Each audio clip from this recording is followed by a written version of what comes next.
All right, guys, welcome back into the Doop podcast here on the channel. I'm Zero. Thank you for joining me, and I had a lot of time to kind of soak in what happened at the end of last season. It was hard to take. So the Union obviously lost the cup in dramatic, heartbreaking fashion. Overall, it was just a fantastic season. I couldn't even process this loss for a while. It was so hard to even accept how it all happened and how it all unfolded in such that short amount of time. It was such a crazy, crazy cup final. But the Union had a tremendous season. You're not going to see this team have a better season ever, I don't think. Even if there's a season where they actually win the cup, the way they performed this past season was incredible. The records they set, the goal differential, the defense, just they were shellacking teams, especially the second half of the season. And just overall, the performances the entire season were just incredible. It was like a video game. I couldn't have orchestrated it better myself if I had the controller in my hand.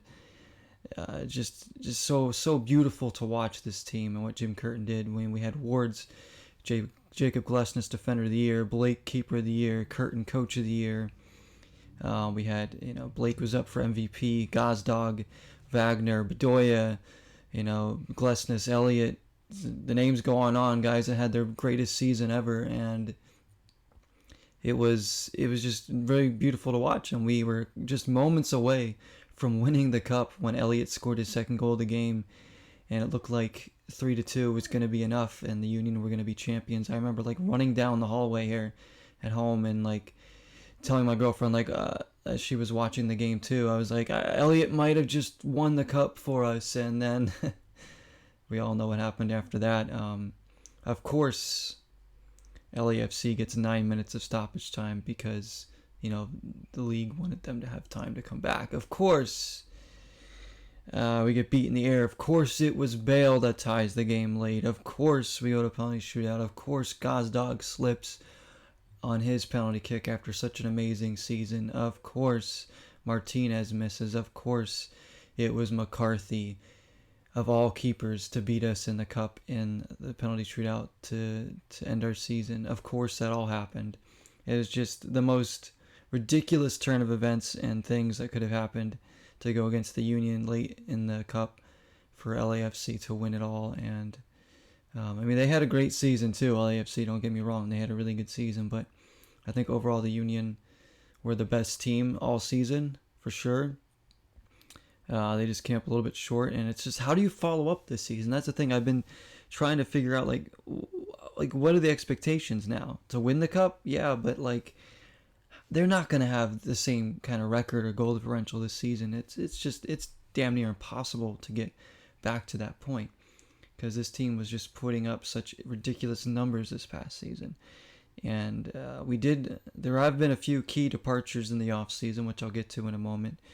But man, it's just a hard way for such an incredible season to end.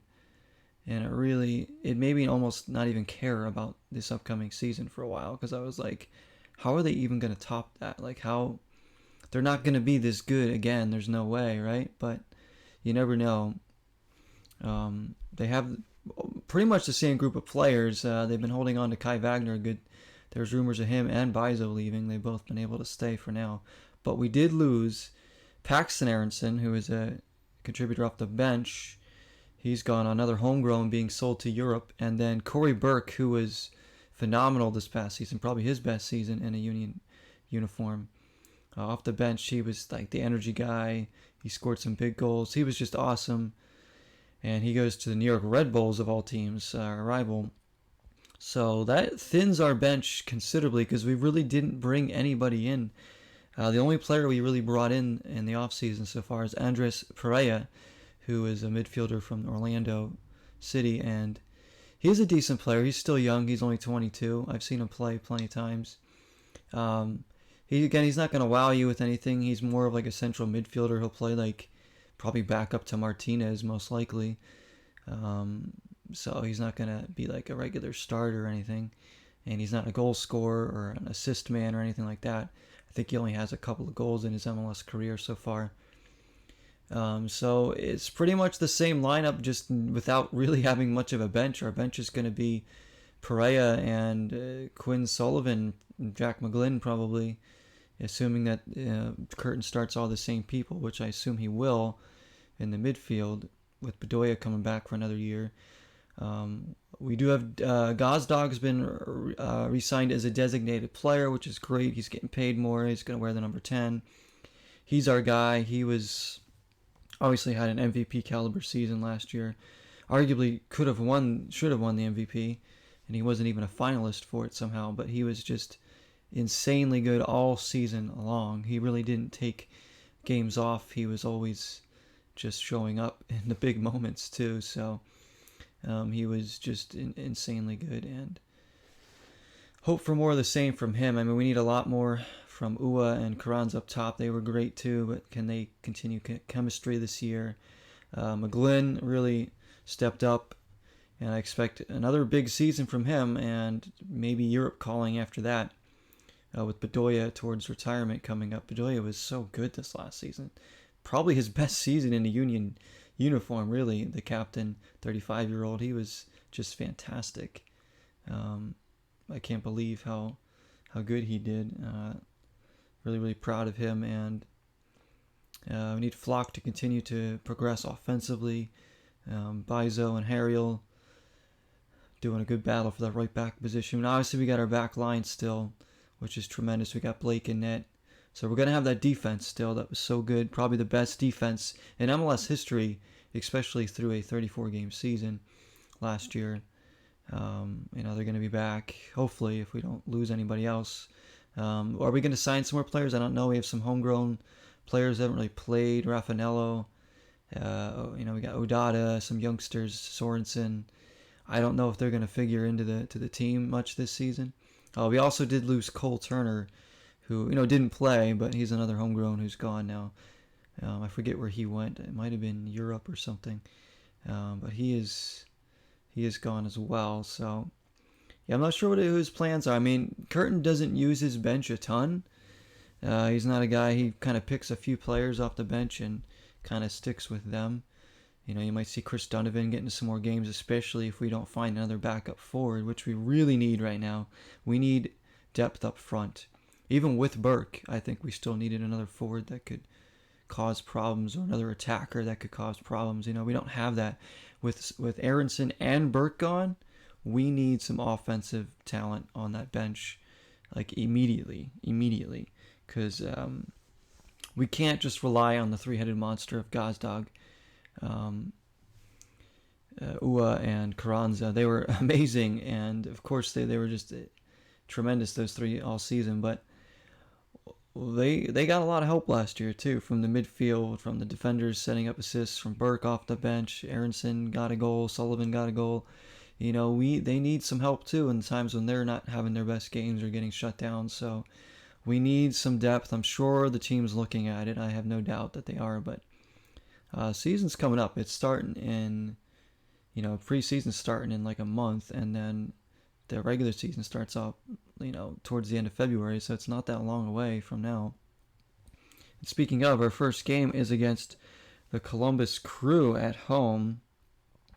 So Crew, always a feisty team, always an annoying team to play. Hopefully we can start off on the right foot with a victory, 3 points there, before heading to Miami for our next game, and then we start the CONCACAF Champions League in the first week of March. So exciting to do that, of course. And then we come home for another game against Chicago, and then the second leg of our first round CONCACAF Champions League matchup. There has been a shift too in the conferences, that being Nashville now comes back over to the Eastern Conference. They were in the East and in the West. Now they're coming back to the East with a new team coming to the league, St. Louis. St. Louis will go to the Western Conference, and Nashville will come back to the East, which makes us a harder conference again, because Nashville is a quality team. They're a playoff team. They're always good, organized team. They got Mukhtar, who was the MVP. He's just an incredible player. So they got Walker Zimmerman in the back. Randall Leal, CJ Sapong. They have some quality players in their side. It's going to make this conference tougher because Charlotte, who was the new team last year, they weren't an easy out. In fact, they kind of ruined our chances. They ruined our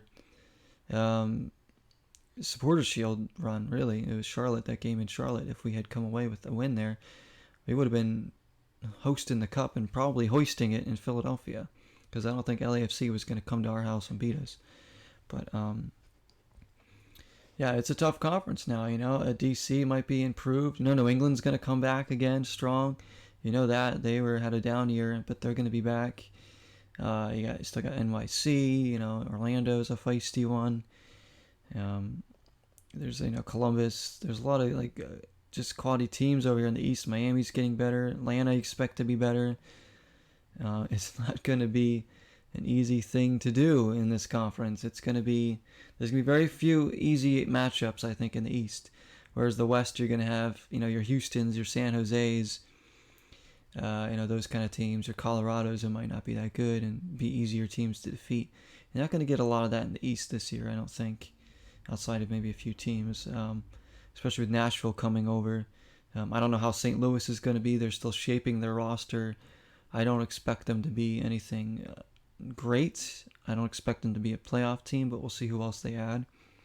But Nashville, I expect them to go over the East and make the playoffs. So, again, there's going to be some decent teams in the East not making the playoffs.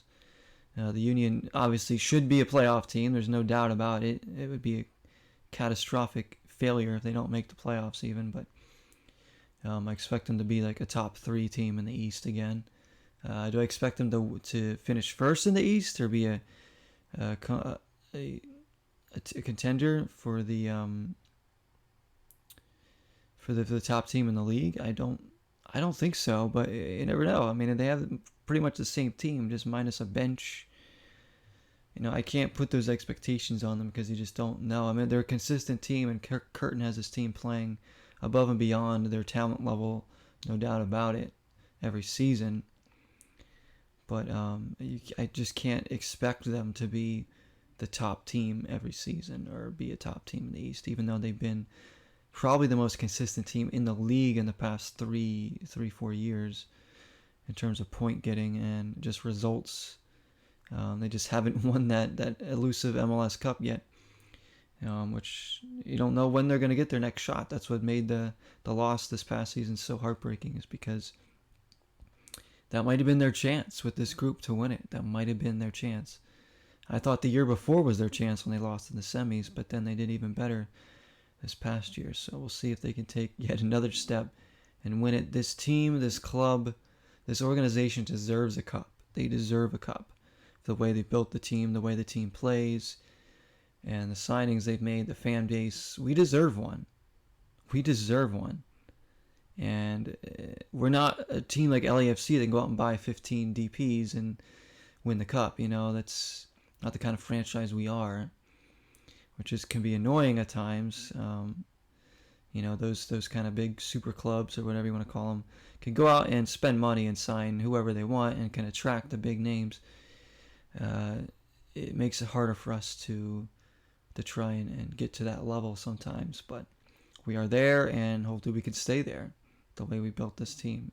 We expect now to be a competitive team every season, and there's no reason why we shouldn't be, as long as we continue to build the team the way we are and integrate the new players that we sign in the right ways and teach them the ways of this franchise. But I'm really excited again, just to be watching Union Soccer again, of course. Again, I can't go in expecting them to be a top dog and be beating teams 6-7-0 again, but I do expect them to be playing well and to be a top 3 team, at least in the East. So I'll be excited to watch the games and root them on and just enjoy watching MLS again. It's always fun to watch. I got to get that Apple TV thing package or whatever. It seems like there's always a new streaming service popping up that with the stuff that you want to watch. It's kind of annoying these days. There's like a streaming service for like every freaking TV channel that ever existed and every single production company that ever existed. And now MLS is going to Apple, some kind of Apple thing. So all the games will be there. No blackouts or anything. So that's good for any local teams that you want to watch. But yeah, guys, I guess that's going to be about it. Not much more that I can say other than the heartbreak that I'm sure a lot of you felt, a lot of you Union fans felt after that after that MLS Cup loss. I was devastated. I couldn't even. I just went. I remember when it happened. I went into my room and just laid there, and I was like, I didn't even want to think of sports anymore for a while. It was just, oh, it was bad. And then the World Cup was starting, like 2 weeks after that, and then I started watching the World Cup, and that was fun. And then the U.S. crashed out of that, and it was kind of just like, all right. But the U.S. crashing out of the World Cup didn't really bother me as much as the MLS Cup loss, to be honest, because I didn't.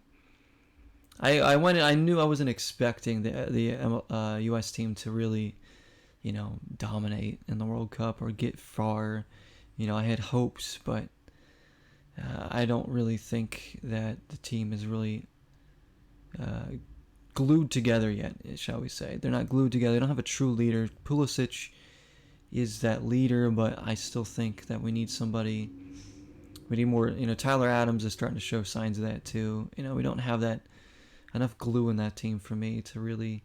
They're not seasoned enough either. They need more experience. So by the next World Cup, I'll be expecting a deeper run from the U.S. No doubt about it. But that one was, it hurt, but it wasn't like I wasn't so distraught afterwards. I was just like, yeah, they lost. I enjoyed watching them in the World Cup. They put on some good performances, so let's move forward from there. But man, this Union loss just wrecked me for like a week or so. It was tough.